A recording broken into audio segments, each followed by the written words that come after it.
I am the White Dragon. And this is Sir Briz. You're listening to episode 26 of the Beyond Unreal Podcast. As always, we have Frag BU every Friday night at 8 o'clock Eastern Time. We also have our test server, the Feeder Labs server. Right now it's running... Enhanced moves. It's running enhanced moves. And it works properly. It works properly. Now, if you join that server, though, and you don't have the mutator, the movement is going to be all janky. So you want to make sure you go and download the mutator before you go and play on it. And then you'll have double jumping, dodge jumping. And I bumped the air control up in the last release that I did.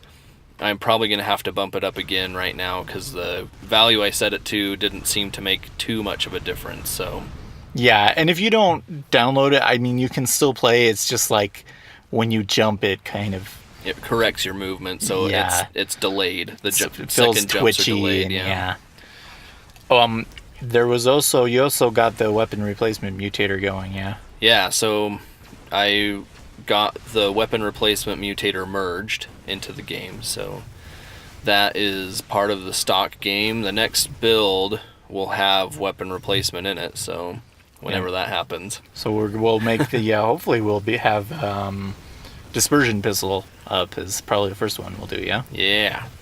In this next build, custom weapons should work. Like, somebody should be able to build a weapon in Blueprint and package it all up and release it, and people can pop it in their folder and then use the weapon replacement mutator to replace existing weapons with custom weapons. So that should be coming whenever we get a new build. Yep. All right, so let's go into the changes. Where do you want to start? All right, so let's talk about a couple of Duel changes first. So this was actually last week, and we kind of mentioned it in the last podcast, but we didn't really go into it, mostly because we never play one-on-one and we hadn't really tried it. But they kind of changed the spawning system for one-on-one. Yeah, so the way it works now is the spawning system runs twice every time you're going to respawn, and it shows you a picture of two different locations that you could spawn at.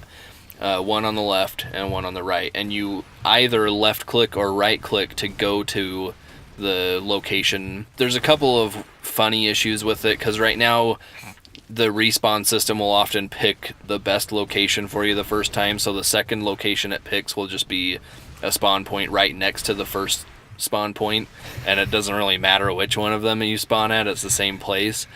That happens really commonly on deck. There's a spawn point right by the goo gun, and there's a spawn point just on the opposite side of the goo gun. And if that spawn point gets selected, then it'll usually pick the other spawn point on the other side of the bio rifle, and who cares which one of those you pick. So there's some tweaking that really needs to be done with the spawn selection, but there are a few cases where it'll pick two completely different locations.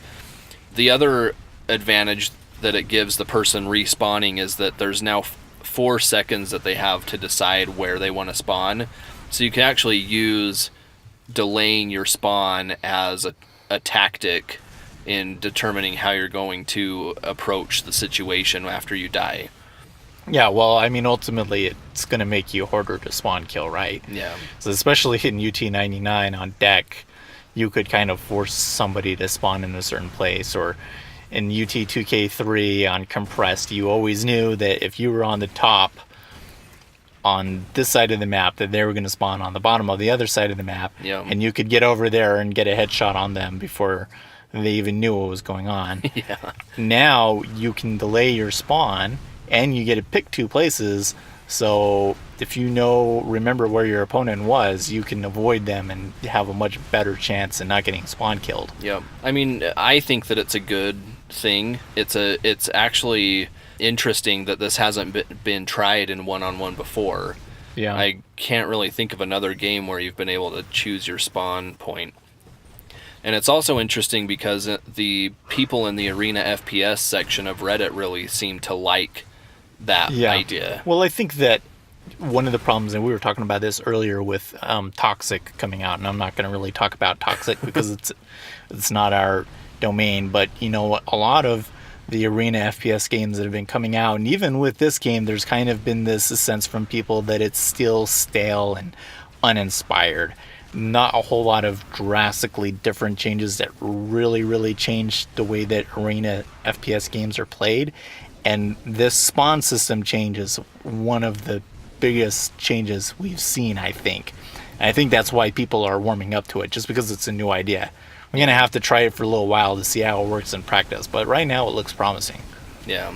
Well, and to go along with that, I mean, I know I have a tendency to kind of want to avoid new ideas or fresh ideas because I think that I personally would want a game that's kind of more old school, quote unquote old school, but it's actually better for there to be newer features that are more modern and drastically changing some of the game types to make them have broader appeal is something that Epic's really going to have to look at if they want this game to be popular. So it's not as simple as just saying, well, the way UT used to work is X, and so it should stay X. There's going to be a lot of ideas out there probably where it's beneficial to explore something that's new and try to do something that's different to make people get more engaged with something. I mean, we've talked about before that Duel isn't insanely popular as a game type as it is in UT. This is just one of those things where somebody might say, oh, that's an interesting feature, now I'm going to go and try one-on-one and see how that affects the gameplay. Yeah, well, I think part of why we're resistant to new ideas is because most of the new ideas that we hear on the forums completely suck. But that's an objective term.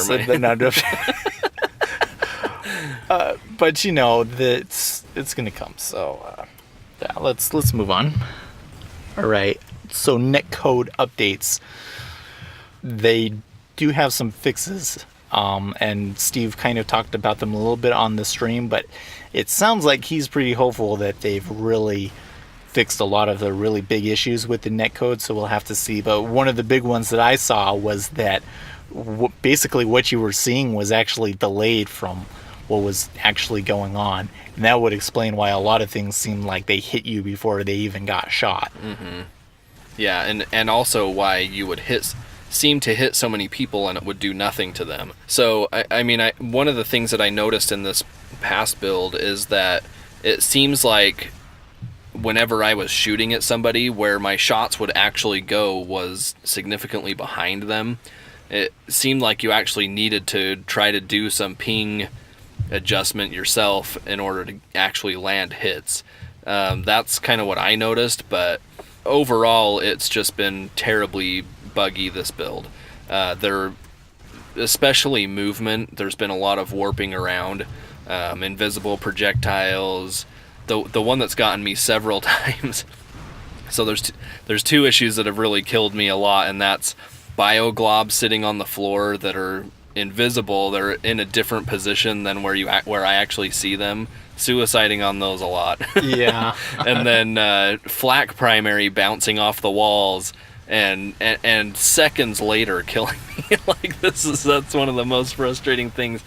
And it seemed like from some of the commits that Steve had found a lot of those issues and was able to smooth them out. Yeah. All right, so hats. Your favorite topic. Tell me about hats. All right, so Epic has basically made it so that you can attach a hat onto the Malcolm model. They added a socket for it so you can stick it on his head. In the stream, they showed just making a rudimentary hat. It was kind of a boonie hat with a camo material on it and throwing it on there and having it show up in game and all that stuff. Whatever. And you can do it. They also made it so that you can make a hat and package it up and release it so people can put it in their game and see it and all that business. So yeah, well, so before I start whining about it, I think the big question is, how is the marketplace going to work? I would assume that what will actually happen is that there will be like approved hats and they will actually be a part of the game, and that when you buy them on the marketplace, you're just unlocking the ability to use that hat and that could be like a revenue generator or something. Yeah. Yeah, something like that. The way the marketplace is going to work still seems kind of nebulous to me, but we'll see what happens with it. Right now, there's not a marketplace. I think they're kind of trying to push towards getting a rudimentary marketplace in there, but for today, like if you wanted to have a hat that people could see, you would have to release it and let people put it in their game, and then you could do so. Yeah, we're just filling in the blanks. I mean, my plane of reference is always Planet Side 2, and that's basically the way that it worked in that game, so we'll see. But yeah, I mean, I'm not a huge fan of hats, but I'm probably just going to have to deal with it. I mean, the thing that bothers me about hats is I'm constantly hearing a lot of the features that I think the community really wants, like hit sounds, for instance, or, you know, icons for pickups and things like that. The argument is always, well, we don't want to do that because it kind of pulls you out of the immersion that this is supposed to be some sort of futuristic tournament thing and not necessarily a video game. But then you put hats in there, like, seriously? every time I see that stupid snowman head, it just makes me mad, makes me want to kill them more, you know. And I think maybe that's the intention with that one. Yeah, in Planet Side, there was some really cool customization that you could do with your character. I never bought the customization for my default character because it just made you a target. It was you actually did better if you got the crappiest gear. Yeah. Except for if you were the max. If you were the max, you wanted like the skull helmet and all the stuff because that was scary. And maxes are scary. But for the regular character, I personally don't see myself spending a lot of money on hats. Yeah. Well, and I definitely don't either, but this is something that's like a huge industry right now. Just about every game has some stupid cosmetic. I mean, let's be honest. Even in Gears of War, they had added you can turn your Lancer into a rainbow Lancer or whatever, like for 99 cents, and that was like a big deal in Gears of War. Like there was specific ones that everybody wants that skin, and that's kind of a big deal to people that are playing games right now. So, I mean, I come from an older generation of gamers, and there's much older gamers out there than me. But, again, this is one of those things where if UT is going to appeal to a broad audience, you need ridiculous things like this. Now, my question has always been, how do you prevent abuse with this kind of thing? And we have already seen one case of abuse. I won't be specific, but find me on IRC if you want to see the specific case. But, you know, they're either going to have to extremely lock down the hat system so they have full control over everything that can be released as a hat, or we come back to this question that I've had with mutators and everything else. How do you prevent abuse? The freedom that they've given you will let you do some ridiculous and, let's say, explicit things with their system. And so somehow there has to be a control in there that says these silly and explicit things, sure, you can do them, but they live outside of the system that Epic has built. If they're going to allow a lot of custom content onto the marketplace, I just don't see... I haven't heard yet what the plan is for securing this type of stuff.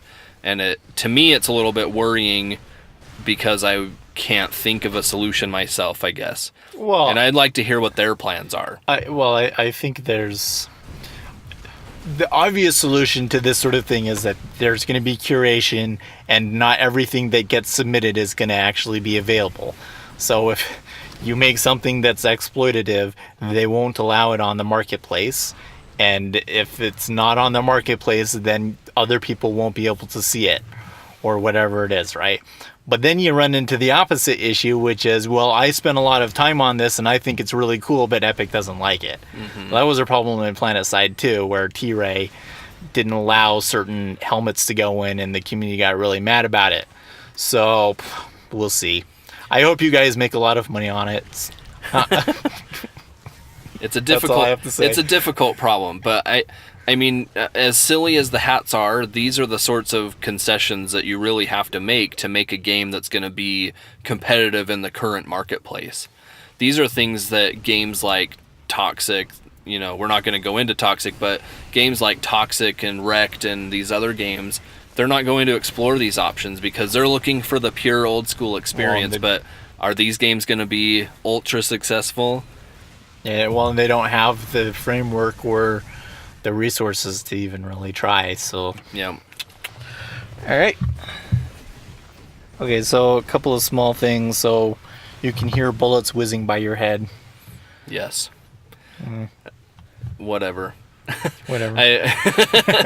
I mean, the one nice thing about it is that if you're facing the opposite direction and somebody's shooting Enforcer at you or something, you'll be able to tell that's happening without the bullets having to hit you in order to know somebody's shooting you from behind. So I can understand the mechanic, and I think that it could be helpful in rare circumstances. I don't think that it affects the game so much that it would be like, oh, I really hate that bullet whizzing sound. Yeah, well, they're going to have to work on sound quite a bit more before this is... Because there's still a lot of issues where you can hear people from really far away. Yeah, definitely. The attenuation and the sound effects on it aren't there, but that'll probably be a lot later that happens. So, okay, there's some new maps. We'll see if they make them into the next build. Yeah, the main one is Tuba. They talked about that one on the stream. It's a deathmatch map. Sid made it as kind of a, should I say, bunny track. Yeah. He made it as kind of a bunny track map, which if you don't know what bunny track is, it's basically just maps that are designed to emphasize the movement mechanics. Tuba is kind of a movement training deathmatch map to kind of teach you how to move around. We'll see how helpful it is, but I mean, movement is one of those things where I still feel like it's not very good. There's still a lot of people complaining about movement. There haven't been any major changes or really even minor changes to movement lately. So does a map that teaches you how to use the movement that everybody hates make a difference right now? I don't know, but it is nice that they're exploring having a map that's kind of a tutorial on here's how you can effectively move around with the current mechanics. Yeah, well, I think that something I'm really happy about is that they do seem to be interested in the idea of having training maps. So I actually have a map in the mapping forms that I made that is a target practice map, and it'll shoot shock balls for you that you can combo. So, check that out. I want to expand it, but I'll need some help. It'll be much later before we can get to that. And we may need to update it to the latest build. We'll figure that all out and maybe do a new release of it. Well, I need to. I'm sure it should still work, but I need to get it packaged so it's distributed easier. Because right now you can really only use it if you have a subscription. Right. Yeah. So. And that's easy. So, yeah, we'll get it when the next build comes out. That's one thing that we'll work on is getting that map out so that you can try it in the build. Yep. All right, and the initial spawn times of some of the items have changed. Yeah, it seems like all the armor pickups are delayed now. I think before it might have just been the shield belt, but the armor and the thigh pads and such are all delayed now too. Yeah, are all delayed now too. I think that could be a good change. But I think that's one of the things that they're just testing out to see how it's going to affect playing duel match. Who knows what that's going to do, but I'm sure a lot of people will complain about it. Yeah. Any change that you make to that sort of a thing is like a do or die. Yeah, that's true. I really think that the entire armor system needs to be just completely reworked. I mean, I would like to see something completely new, but of course, yeah, it's a big deal. That'll tick everyone off, and yeah. We'll see. Okay, so discussion point for this week is matchmaking. Yes. Yes. So I have some concerns about matchmaking.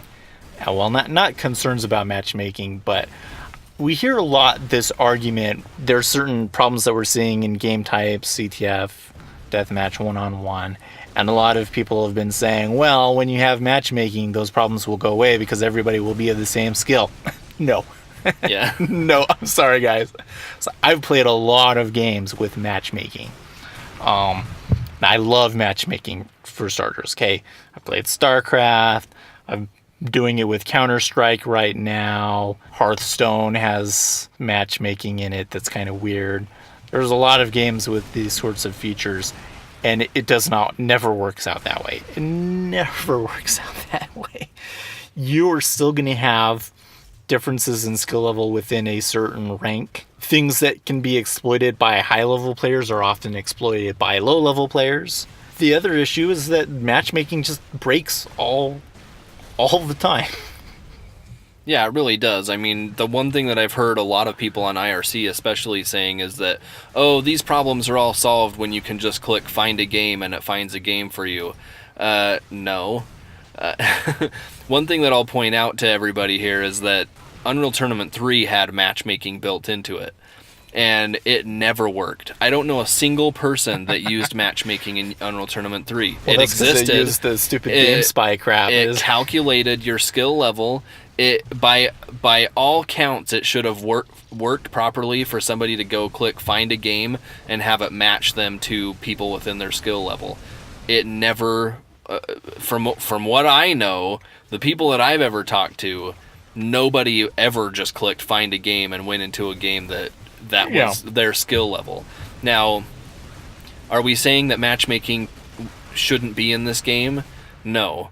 Matchmaking has to be in this game. It's just not the silver bullet that some people seem to think it is. It's not going to solve things like the movement doesn't feel good, okay? Like, if the movement doesn't feel good and you think that the solution to that is let's just get people that don't know how to move properly in the same bucket together and people who do know how to move properly into the same bucket together, that's never going to happen. Even if you could make that happen, how are the people in the don't know how to move properly bucket ever going to learn how to move properly? One of the ways that you actually learn how to play a game is by seeing people who know what they're doing play it. Yeah. And that's true within a game that you're playing in yourself. And there's also problems like if you're at the top end of your bracket, but the bridge between your bracket and the next bracket up is too wide, how do you ever find a challenge? Like, you'll never get into the next bracket to play with people that are ranged like you are. Now you're always at the top of your new bracket, and you never get any. Let's back up a little bit. Okay, so there's a lot of issues that matchmaking systems are prone to that you kind of just have to deal with, and the benefits of a matchmaking system definitely outweigh these problems, but those problems are still there, and you're going to have to account for them in the gameplay. The biggest one that I've seen is that exploits and cheesy tactics, or just, little tricks that a lot of high-level players use, low-level players use them too. So in Counter-Strike, you still see at the very lowest levels of the game, even people that are unranked, you're still going to see people opping. You're going to see people switching away from their weapon while they're reloading to decrease the reload time. A lot of tricks like that. The low-level players know how to use them too. And so what happens is, if you're completely new to the game and you don't know anything about Counter-Strike, you're going to get in and you're still going to go up against those things. Now, in Counter-Strike, I guess it's not necessarily a huge deal, but in Unreal Tournament, it's a big deal, right? So if you're playing Duel and you're in the lowest level, you're still going to get spawn killed, right? You're still going to get power-up raped. These sorts of problems are still going to exist at all levels of the game, and people are still going to struggle against them, even if they're equally matched. It's still going to be there. Another issue is that the matchmaking can't always set you up with an ideal match. So this happens in Counter-Strike a lot. You would think that with there being hundreds of thousands of players, that it would always be able to find a perfect match for you, but it doesn't. Yeah. In almost every game that I've played, I was the top scorer, and I've never played Counter-Strike before. Part of that is the way that it ranks you is not quite right, but we'll be playing and we'll get ranked with some guy that's from a different skill level and rapes everybody, and that one person unbalances the entire map. Happens all the time. And it's still going to happen in UT. Still going to happen in UG. Another one is in Hearthstone. So Hearthstone has an interesting matchmaking system in that there are ranks. In order to move up a rank, you have to win a certain number of games. So if you win a game, you get a star, and if you lose a game, you lose a star, and you have to get like 10 stars to move up to the next rank. And the problem with that matchmaking system is that in order to get to the legendary rank, where you have like an ELO score and you're playing against like the best players in the game, you basically have to do nothing but play that game to win that many matches and get to that level. Mm-hmm. Especially when in that game it's so random, you're going to lose a lot of matches anyways. It takes a lot of time to get there. And I could easily see that happening with UT, where the people that are in the top rank of the game aren't necessarily the best players. They're just the players that play the most. Right. Yeah, and that's true. That's something that could definitely happen too. I mean, I think in reference to the people saying that matchmaking is going to solve problems now, they tend to be things like, oh, well, there's this one player that's extremely good at capture the flag, and regardless of which team he's on, that team always destroys the entire map. And to a certain extent, it's true that person should be ranked with people that are their same skill level. But the other issue is that these specific people are more exposing design issues with the game right now, as it stands right now, than unbalancing the game. If you know, for example, that you can only do a standing still headshot, a person that's really good at the game is going to do things like, while moving, stop moving instantaneously to try to pull off a headshot or something like that. That's not something. Yeah. That's not something that most UT players are comfortable doing. But it exposes a flaw in the game design that you don't see when you just throw matchmaking on top to try to solve a balance issue. There's similar issues in several parts of UT right now, and a lot of them are to be expected. The game is a pre-alpha, okay, let's be honest. Yeah. We're not to the point where we should say, okay, the game is just really messed up and none of these problems can be solved. All of these problems can be solved. Everything's still on the table. When we say that movement doesn't feel good right now, we're not saying the game sucks and we're never going to play it again. My hope by saying that is that people realize we need to take a harder look at the movement. These other imbalances, like standing still headshots, is an imbalance. The function of the rocket launcher right now is an imbalance. The fact that you can't even get away from a rocket you can see coming at you from a mile away is a real problem to me. There's other issues in the game like that, and matchmaking isn't going to solve those issues. Well, yeah. I mean, I think the basic gist of it is that you can't balance the game by matchmaking. Yeah. If there's an imbalance in the game, it's still going to be imbalanced, regardless of whether the players are equally skilled or not. And I think to your point, I mean, people in the same skill brackets don't necessarily know the same tricks. I mean, but you're going to see the same kinds of exploitative behavior that you see in any bracket in the game, in all of the brackets of the game. So StarCraft, I haven't really talked about the matchmaking in StarCraft, but one of the things that's irritating about the matchmaking in StarCraft is that the lowest levels are the most prone to cheese. When you're in like the Bronze League, you're much more likely to get rushed, all sorts of really risky strategies used against you, because those newer players don't really know how to cope with it. Yep. And it's not until you get into the higher levels that you start to see like the standard builds and stuff. Yep. And so for a new player coming in to StarCraft, it's a little frustrating sometimes because you go on the internet, or if you're trying really hard and you have this build order set up that's like a standard build order, and then it seems like every person you're playing against just happens to be using the rush tactic that will beat you every time. And then that could happen in this game too, where there are certain things that are just really effective against new players.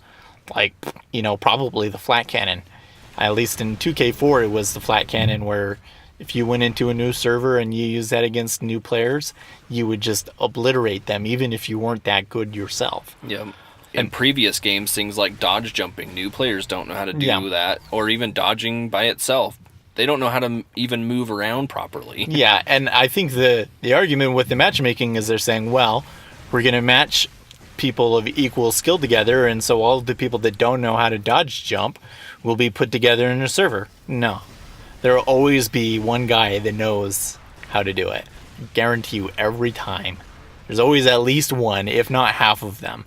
Well, and if you think about it, if there wasn't, that would be a problem. Yeah. How would those people figure out that you could do other things than just run in straight lines, and that's not what you want with matchmaking. I mean, part of the reason why some matchmaking systems intentionally throw higher skilled players down into lower skilled games is so that those people see, holy crap, this is what this game is capable of.